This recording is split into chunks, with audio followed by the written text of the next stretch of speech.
নমস্কার বন্ধুরা, আমি রণদীপ। হিস্ট্রি দর্পণ এডুকেশনাল চ্যানেলে তোমাদের সকলকে আবারও স্বাগত। আজ আমাদের আলোচনার মূল টপিক হলো কল্যাণী ইউনিভার্সিটির অধীনস্থ যে সকল কলেজগুলো রয়েছে এবং সেই কলেজগুলোর অধীনে তোমরা যারা পড়াশোনা করছো তৃতীয় সেমিস্টার এবং তোমাদের তৃতীয় সেমিস্টারে যাদের বেঙ্গলি মাইনর রয়েছে তাদের এই বেঙ্গলি মাইনর থেকে কি ধরনের প্রশ্ন আসতে পারে সে সম্পর্কে আজকে কিন্তু আমরা আলোচনা করব।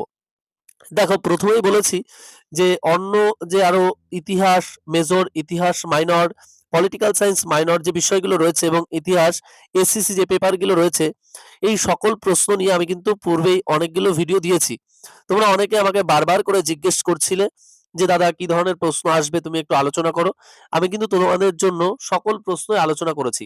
আর আবার বলছি, আজ আমি তোমাদের জন্য নিয়ে এসেছি কিন্তু শুধুমাত্র 21টা প্রশ্ন দিয়ে তৈরি থার্ড সেমিস্টার অর্থাৎ তৃতীয় সেমিস্টার বেঙ্গলি মাইনর সাজেশন।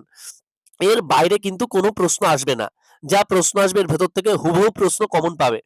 আর যদি মনে হয় আমরা কমন পাইনি, এই সাজেশনের ভেতর থেকে যদি কোনো প্রশ্ন কমন না পাও, আমি আবারও বলছি ডবল টাকা তোমাদেরকে রিটার্ন দেব। আর এত কম প্রশ্ন এত স্বল্প মূল্যে তোমাদের কল্যাণী ইউনিভার্সিটির অধীনস্থ কেউ কোনোদিন দিতে পারবে না। আমি আবার বললাম, পূর্বেও যারা তোমরা দ্বিতীয় সেমিস্টার সাজেশন নিয়েছিলে, যারা ফিফথ সেমিস্টার নিয়েছে, ফোর্থ সেমিস্টার নিয়েছে, তারা জানে কতটা অথেন্টিক এবং আমি ভরসাযোগ্য তোমাদের কিন্তু তথ্য দিয়ে থাকি। আর তোমরা যারা চ্যানেলে নতুন আছো অবশ্যই চ্যানেলটিকে সাবস্ক্রাইব করে নোটিফিকেশন অন করে রাখো। আর যাদের পিডিএফ প্রয়োজন হবে অবশ্যই তোমরা স্ক্রিনে দেওয়া নম্বরের মাধ্যমে যোগাযোগ করতে পারো। একদম 100% কমন, কিন্তু একদম স্বল্প প্রশ্ন, একদম স্বল্প মূল্যে।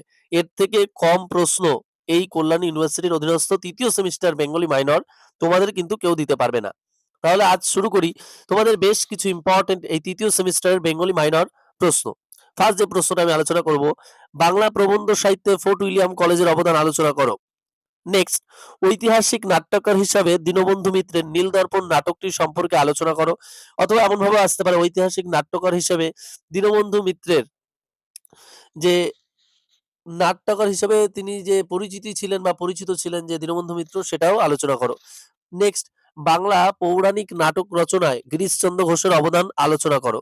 সেম এমনই কিন্তু ঐতিহাসিক নাটক রচনার ক্ষেত্রে দীনবন্ধু মিত্রের অবদান আলোচনা করো। নেক্সট যে প্রশ্নটা, বিদ্রোহী কবি কাকে বলা হয় এবং বাংলা কাব্যধারায় তার প্রতিভা আলোচনা করো। দেখো, এই বিষয়টা তোমাদের একটু মাথায় রাখতে হবে, বাংলায় কিন্তু এই ধরনের একটু প্রশ্ন দেয়। সাপোজ প্রশ্ন এমন ভাবে দিতে পারে যে দীনবন্ধু মিত্র যেমন নীলদর্পণ নাটকটি রচনা করেছেন, আমি বারবার জোর দিয়ে বলছি, তাহলে বুঝতে পারছো যে হয়তো প্রশ্নটা আসার সম্ভাবনা প্রবল। যে এমন ভাবে দিতে পারে যে নীলদর্পণ নাটকটি কার রচনা, তার ঐতিহাসিক নাটক সম্পর্কে অবদান কতখানি ছিল আলোচনা করো।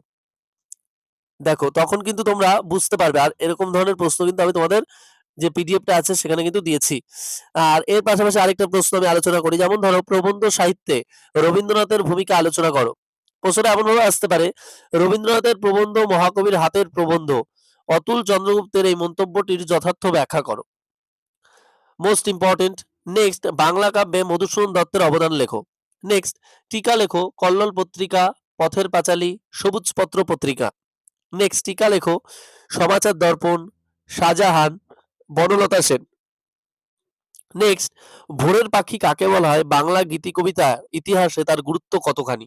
দেখো, প্রশ্নটা কিন্তু এইভাবে দিলে, আবার এই প্রশ্নটার সাথে অর্থ দিয়ে কিন্তু এমনভাবে দিতে পারে যে বিহারীলাল চক্রবর্তীর অবদান লেখো বাংলা গীতি কবিতায়।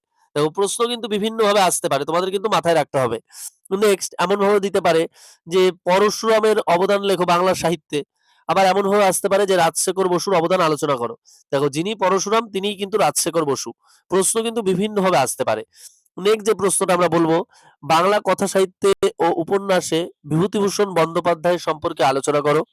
নেক্সট, ছোট গল্পে তারাশঙ্কর বন্দ্যোপাধ্যায় সম্পর্কে আলোচনা করো। দেখো, এই স্বল্প কিছু পরিমাণ প্রশ্ন দিয়ে আমাদের কিন্তু এই পিডিএফ সাজেশন তৈরি, এবং তোমাদের যাদের প্রয়োজন হবে তারা অবশ্যই কিন্তু এটি সংগ্রহ করতে পারো। এর বাইরে কিন্তু কোনো প্রশ্ন আসবে না, আমি আবারও বলছি। আর আমি তোমাদের পরীক্ষার ঠিক আগে কিন্তু লাস্ট মিনিট সাজেশন দিয়ে দেবো, এবং পরীক্ষা দিয়ে এসে তোমরা দেখবে সেই পিডিএফ থেকে কিন্তু হুবহু প্রশ্ন কমন আসবে, একটাও এর বাইরে থেকে কিন্তু কোনো প্রশ্ন আসবে না। আর এত কম পরিমাণ প্রশ্ন কিন্তু তোমাদের কেউ কোনোদিন দিতে পারবে না কল্যাণী ইউনিভার্সিটির আন্ডারে, আমি আবারও জোর দিয়ে বলছি তোমাদের। আর তোমরা যারা এখনো পিডিএফ সংগ্রহ করনি অবশ্যই স্ক্রিনে দেওয়া নম্বরে অথবা ডেসক্রিপশনে দেওয়া নম্বরের মাধ্যমে তোমরা পিডিএফটি সংগ্রহ করে নাও। আমি এখনো বলে দিলাম মাত্র ২১ টা প্রশ্ন আছে। ৩য় সেমিস্টার বেঙ্গলি মাইনর। এর একটাও বেশি হবে না এবং শর্ট প্রশ্ন সহ। এবং কিছু প্রশ্ন এমনভাবে তৈরি আছে যেটা প্রশ্ন দেখলেই মনে হয় যেন আমরা খুব ভালোভাবে পড়তে পারছি এবং বুঝতে পারছি। অথেন্টিক ভাবে তৈরি করা।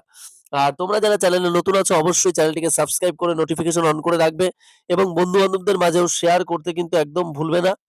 আর তোমাদের যেটা বলার সেটা আবারও বলছি যে তোমাদের যদি মনে হয় যে আরেকটু ভালো কিছু প্রয়োজন, আরেকটু ভালো কিছু দরকার, তাহলে অবশ্যই তোমরা কমেন্ট বক্সে কমেন্ট করে জানাও। আমরা চেষ্টা করব সে ধরনের নতুন কিছু তুলে ধরার। আর দেখা হচ্ছে তোমাদের সাথে আমাদের পরের ভিডিওতে। সকলে ভালো থাকবে, সুস্থ থাকবে। সম্পূর্ণ ভিডিওটি দেখার জন্য তোমাদের সকলকে অসংখ্য ধন্যবাদ।